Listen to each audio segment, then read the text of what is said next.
जब मुसलमान इनफरादी या इज्तिमाई तौर पर किसी मुसीबत या किसी शयातीन के वसवसों में गिरफ्तार हो जाए तो इन्हें अल्लाह ताला की पनाह तलाश करनी चाहिए।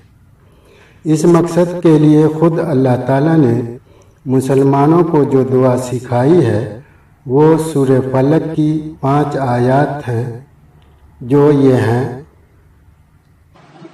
कुल अऊज़ु बिरब्बिल फलक मिन शर्रि मा खलक व मिन शर्रि गासिकिन इज़ा वक़ब व मिन शर्रि नफ़्फ़ासाति फिल उक़द व मिन शर्रि हासिदिन इज़ा हसद।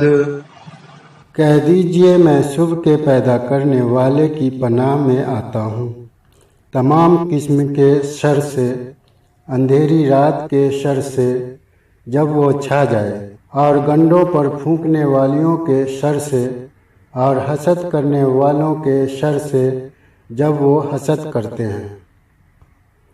सूरह नास मज़कूरा हालात में बेहतरीन दुआ है।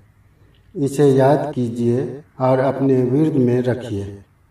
कुल अऊज़ु बिरब्बिन नास मलिकिन नास इलाहिन नास मिन शर्रिल वस्वासिल खन्नास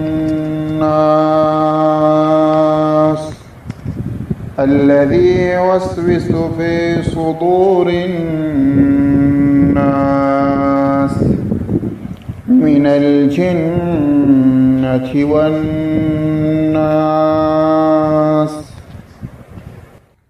कह दीजिए, मैं लोगों के पैदा करने वाले, लोगों के मालिक और लोगों के माबूद की पनाह में आता हूँ, शैतान के वसवसे की शरारत से जो लोगों के दिलों में वसवसे डालता है, जिनों और इंसानों में से।